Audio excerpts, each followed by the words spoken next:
Thank you for tuning in to Koppen with Comic. I'm Brian Koppen, and we're here with comic Shenuque Tissera.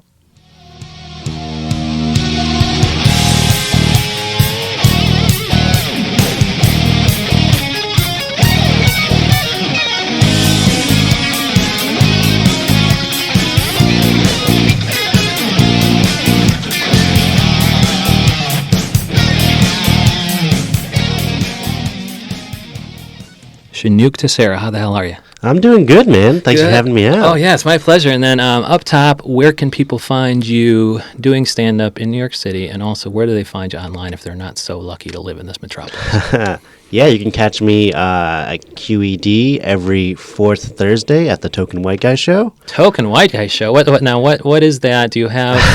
I mean, because that might be a play on the fact that people are saying that certain bills have a token woman, a token person of color. Like, what? Yeah, that's exactly it, man. And is there a token white guy? Is it a bunch of people of color and then one white guy? Yep, that's exactly it. That is hilarious. It's called Token White Guy. Yeah. Okay, and that's the third or fourth? It's the fourth Thursday of every month. Then in February, it'll be the second and fourth Thursday of every month. And then why twice a month in February? Or is it going to be twice a month from then on? Going forward from February, yeah. So they had to add a show because it was that popular. Yeah, it's a pretty good show. You should check it out. Okay. And then, a lot of fun. And then what do you kind of look at when you are you booking for that show? Is it a show you're producing? Yeah, it's me and a good buddy of mine, Vivek Netrakanti, and we basically book people of color, like sexual minorities, women, and then always just one straight white guy. And so is that straight white guy, is that guy chosen, I mean, by virtue of him being white and...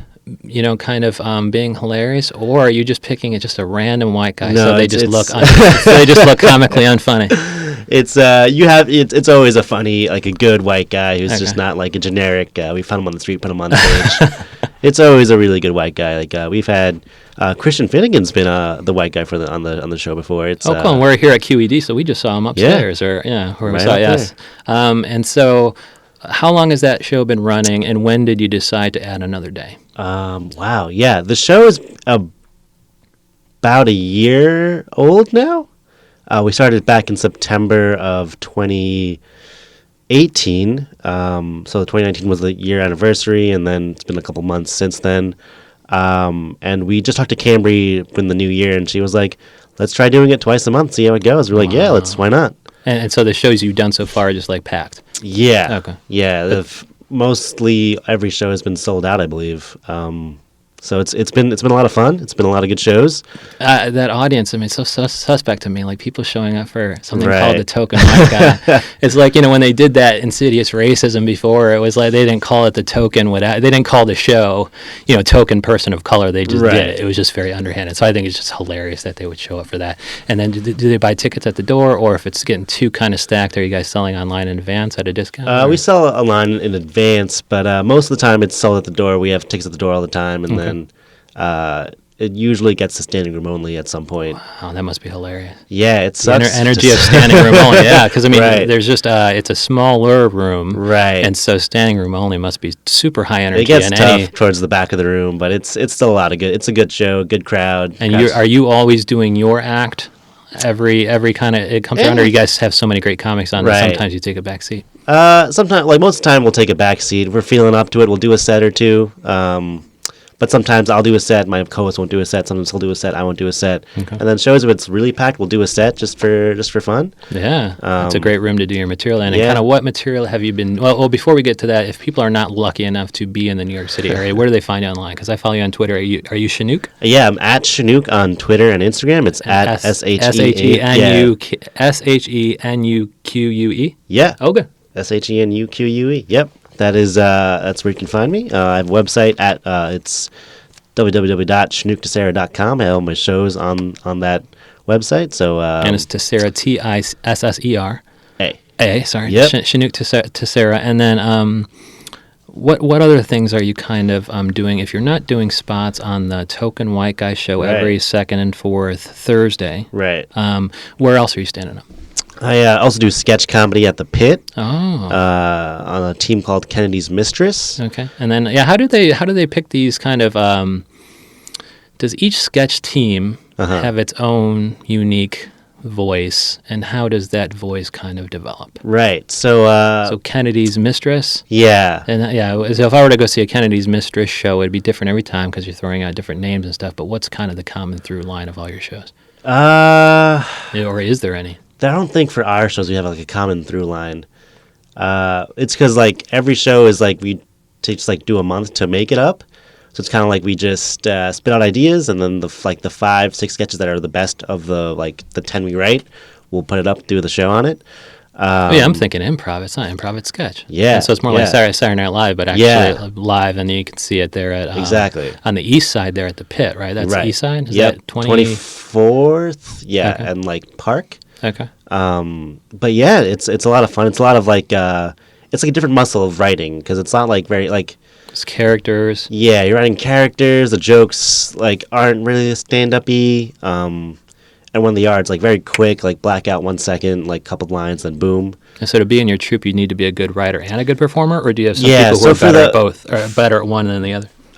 For the pit, they make you do both. So despite like if you're on the team, if you're a better writer, you still have to do some acting. Are the teams are organized by the pit? Yeah, so basically you like audition through the pit, and like you have to be selected by a director, and then you have 3 seasons, and then like you can either move on or like reapply and continue on the whole program, or like move on to something new if you want to do that. That's cool. How long have you been kind of doing it through the pit? This is going to be my 3rd season, so it's technically my last one on this team before I have to like decide if I want to move on or re-audition for another team or something. So I'll figure it out. It's not a big deal. It's whatever. And so how does kind of writing for sketch or performing sketch inform your stand-up act as far as writing or performing? It definitely helps with act outs. Like, because like your director like really pushes, like the one I have now, she's phenomenal, Gina Hill. She is like really good at like pushing you to like where you're uncomfortable as an actor, which is like a really good space for stand-up because like you're putting yourself out there all alone and like act outs especially are just very courageous. You're taking a big risk when you're doing an act out. So like it's helped a lot, and just like I'm just gonna try like this face and like noise and see if it works, and if it doesn't, oh well, who gives a shit. And how do you practice like that? Like I don't know if you still do mics or whatever, but if the room is just a colder room as opposed to a hot room that's paying perfect attention to facial features and whatnot, like do you have to adjust whether or not you're going to do act outs if people are looking down at their phone or if a check is being dropped? Right. I mean, if it's a cold room, you just go for it, see if it happens. It's like if you're not, sometimes silence could, if you're talking a bunch, silence could draw their attention up. Right. Like why is it being quiet now? Like what's going on? They'll look up. And you have some ridiculous look on your face. Right, and like the people that are like paying attention, if they start laughing hard, people will look up to see what's going on. Oh. So it definitely helps if you're in a cold room to just take a bigger risk than usual. Okay. And then how does it kind of inform your writing, if at all? Like writing for sketch translates into writing into stand-up. For stand-up, you kind of like, for me, like I write the jokes, and then like the physicality just comes as I'm performing. Oh, okay. For sketch, it's weird because there's some times where like some months I'm like, I'm a better sketch writer than I'm a stand-up writer. Then other months I'm a better stand-up writer than a sketch writer. Because one is kind of funneling it through sketches, through characters. And are you finding that, you should be creating certain characters for your stand-up so that you can funnel more interesting writing through it? Do you find that, I've had all the success writing for these kind of characters in sketch. Maybe I should try a certain character like that for my stand-up. No, I actually have never, because like for me, my stand-up personality is very much, I don't really try to write that into a sketch character, whereas like there are some points of views where I can't write for myself in stand-up, but I can for a sketch, because like I know an actor who can play this character so well, so I can write for that voice. So it definitely feels like sketch gives you more freedom to write jokes that you wouldn't normally write as a stand-up. Because when you're doing stand-up, you're trying to remain Shenuque. You're not trying to play out with your do a character that's your boss or your mom or your dad or something like that. I mean that's kind of a choice. You could do those things, but you find that people are you're just so interesting as a person that people more want to hear about your background and stories and jokes and things. Right. When it's more personal to you, it's more relatable to the audience, and there are definitely times where you can just say something your mom said or your dad said or something, and that can be funny. That's definitely, it's in my jokes too. And you don't have to do that through a character, really. Right. You can just say that. Be hilarious, right? Exactly. Okay. But in a sketch, when you can play that character with a mom in a hyper intensive way, for someone that can deliver that so well, it comes off so much better. And speaking of moms or dads, or moms and or dads, we had kind of thought about talking about the subject of having kids. What's your interest in that subject, and what's your kind of history? Like, you could have kids already. I wouldn't know. What's your interest in having kids? Are you going to have them or no? I definitely want kids. Like, I definitely want kids, but man, it just seems such like a hard, like, that's a human you have to take care of. And I just watched this documentary literally last night of Madeleine McCann. You remember that whole thing that happened? It was a scandal of some sort. What was it? Was it a missing kid? Yeah, in like 2007, like this British couple went to Portugal to like vacation. And then like they were at dinner and like their kids were like sleeping in their apartment. And like, they'd go back every 20 minutes to go check on their kids. And they went back one time, and their daughter was gone. Oh, my Lord. And it was this whole big case in 2007. Like, it was a global thing. People were looking for this daughter. And, like, it was like, at one point, it was like, oh, this guy, they thought this guy did it. He didn't do it. And they thought the parents killed her. And they didn't do it. And it's like, this girl was not found. But it's like, it's horrifying. Like, oh, my God. Like, have they still not found her alive? No, she's still missing. Oh, my gosh. And she hasn't even been found dead either. Yet. It was a huge thing. There was 2 kids or just her? There were 3 kids. And they only took her? And they only took her. And what did the kids have to say about this? The other kids? The other kids were just they're like 1 year old. They're like baby twins, like sleeping and everything. Like, learn to talk, dude. We have to see if you saw anything. Like what happened. It was like, I was sleeping at the time. It's crazy because like their friend was the person that like went to check in the room and like didn't find the kid. And she was like on like one of the trips back, she like saw a man walking from the apartment with like a kid in his hands. Like, oh my Lord. Didn't think it was anything. Like, oh, it was just some guy's kid. Yeah. But like that was probably that like their daughter being taken away. And kind of how does that inform your decision whether or not to have kids? Like, you could just have a perfect family and just raise your kid perfectly and check on her every 20 minutes, and then she could be gone. Right. Is that one of the worries you have? Or as a stand-up, you'd also have to put your ego to the side, I would think, because instead of it being about Shenuque, it'd have to be about Shenuque's kid. Absolutely. I mean, it's like, I still want kids, but like now it's like, oh, I have to like put them on a leash, tie them to my leg. Like that's how you live for 21 years. Like, sorry, but like I'm not fucking losing you. Yeah, but then they're gonna turn out like ass, you know? Like if you have them be too coddled or whatever. Too dependent. And what do you think of my bizarre? Like, I have this bizarre theory that everybody thinks having kids is so we're just, that kid is so selfish. We have to tend to him every minute of every day, which is true. But the decision to have kids might be selfish to the parents are selfish in deciding to have kids, because without the kids' consent, and I'm hoping this anti-natalism thing will kind of, given the whole climate change thing and the importance of consent, people are starting to put together, or I hope to put together, the idea that you are subjecting a human to work every day or starve for the next 80 years. Yeah. And sure, for the first 16 or the first 18, you are doing that, you're kind of taking care of them. But from, once you make them leave, and as a good parent, you'll make them leave, 18, 20, whatever it is, they're going to have to do all these things because you made this fucking choice. Right. Do you think it's selfish? Oh, I think it's absolutely selfish to have kids right now.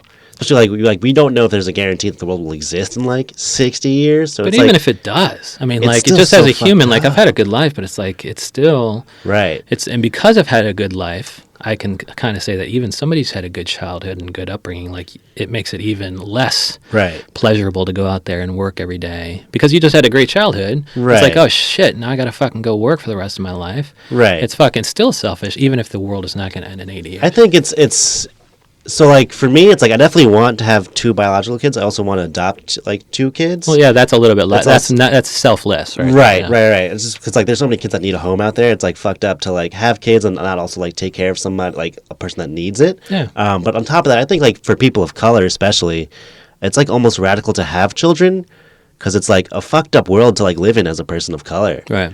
And like to have a kid is like, whoa, like, this is a shitty world for that child especially. Yeah, so it's even more selfish when it comes to subjecting somebody to a person of color. I mean, subjecting a child who's a person of color to a world that's kind of all white people or something like that. But it could also go so fucking bad. I mean, the kid could have some disability that's just, I don't know, mental or physical disability that could make it even more difficult. And so, but then also like just some parents are just fucking awful. Right, but even with disabilities, like you could have a disability and have a great life. That's that's fine. But it's more difficult. Right. Yeah. But regardless of that, it's like, for me, it's like I know like I'm in a place in my life where I can give a child like a good life. Yeah. For the first 18 years. Right, and like I've learned a lot from like who I am and like being a person of color and like living my life. Like I can help that child like grow accustomed to like what it is, like what the difficulties are. Yeah. So like for my kid, it's like all hope that like I can help them get to a good place in life where they can do something better for the world. They'll be prepared, and in doing so, though, you're making their childhood less pleasurable. So somebody who hasn't been prepared for all that, they just have an idyllic life where they're skipping around, and then life smacks them in the face when they turn 18.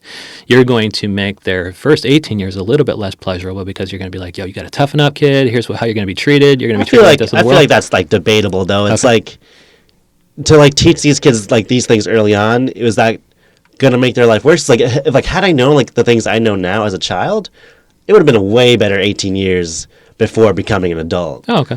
Like less of a shithead if you had taught right. You not It's to be a lot shithead. because like there's a lot of like when you're growing up as like a person of color, it's like there's a lot of like self-hatred, resentment towards your parents because like you're getting bullied for like something you can't control. Right. So like if you like learn to love yourself as a young person, it makes the next like 18 years of your life so much easier. Whereas like you see a lot of people who've grown up and haven't like learn to love themselves and like have resentment still towards like who they are and like can't accept that. So it's like had like their parents, and it's not their parents' fault, but it's just like living in society, had they learned to like love who they are and like be okay with like if they're queer, if they're like a brown person, a black person, whatever they are, if you can learn to love yourself as a young age, that makes life so much easier going forward. Yeah, and it can be, but it's just I'm more focused on those subsequent 80 years. Like, however those first 20 years went, like at some point your parents will kick you out, or, you know, at some point they might move on. You know, they might pass on to their reward. But it's just, and especially if you have a good family, that passing on makes your life so much more difficult then to deal with that. So it's like the better your life is early on and the better your parents are, like, it's still going to be shitty at some point, and then if you've had a shitty upbringing, everything's going to be shitty. And so I guess you know, we'll wrap it up. But how does this, you know, wanting to have kids or growing up a person of color, how does that make its way into your stand-up act? Oh man, yeah. So I mean, if I see you, am I going to hear these stories? You're definitely going to hear a lot about like being a person of color. I don't really do many kid stuff yet, just like I don't have kids, and like. Or yourself as a kid? I mean, do you bring up any of those stories? Yeah, I definitely do bring up some stories of me as a kid. Yeah, that definitely happens. And how do you bring that up, like, to make it interesting? Because back in the day, it's like, I thought, well, here's a story from my childhood, but if I keep bringing up these kids' stories, it makes it look like I'm just dwelling on the past. Like, do you kind of hook it into something current? Like, oh, I acted like a shithead, and here's why I think I acted like a shithead. Because when I was a kid, I acted like a shithead. It's, I think one of the jokes I do is about... like how my dad used to like come to all my basketball, like my CYO youth basketball games, and he'd record them and like play them back to me to show me how bad I was. Oh my god! Yeah, he was intense about it, man. I see like we were at a band concert or a kid, you know, just a kids choir band concert, and there was a person of color who was taping his kid. Yeah, and I thought, oh, that's a proud parent. But if I found out that the next day he's showing all the errors in her singing or her playing, that'd be fucked up. He was just like, dude, like, you're not shooting enough. Like, I'm not good. Like, that's why I'm not shooting. But it was funny, man. And then, like, this one time, he stopped after this one time because he played back a tape. And instead of my basketball game, it was my parents' sex tape. No. Yeah. How does the same parent who's taping his child's basketball game also tape the sex then not he like take recorded over a tape or something and forgot about it? They were all unmarked. That's a great story. That's probably funny. A great joke, right? It's a really good joke. You're like, yeah, it gets a good response. And so if we wanted to see this on stage, we might be lucky enough to do so we can see you doing sketch at the Pit, which is East 24th? East 24th. East 24th. And when's that? Is that a monthly show? It's a monthly show. It's right now, there's a seasonal break. It'll start back up in February, I believe. And then, like, how frequent are those shows? And then it's once a month. Oh, is it? Okay.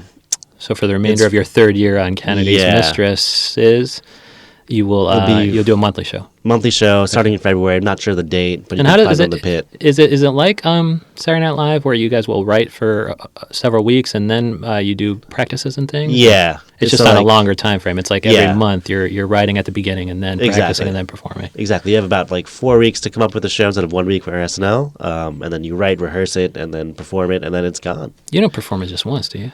Usually, yeah. Oh my Lord! You got to go see these once in a lifetime performances of Kennedy's Mistress or Mistresses. Mistress. I think he had more than one, but that's this sketch team is not about that. It's just the one. It's just the one. Yeah, the very particular one that they have in their brain. And so that's at the Pit. But then your show is Token White Guy. Right. Every second and fourth Thursday at QED here in Astoria, Queens, the best neighborhood in all of just the world. Absolutely. Okay, cool. And then online, you're at Shenuque, which I think is SHENUQUE. Yep. At Shenuque, but ShenuqueTissera.com, they can see all these show dates. Yep. Okay, thank you so much, Shenuque. Thank you, Brian. It's been a pleasure. Oh.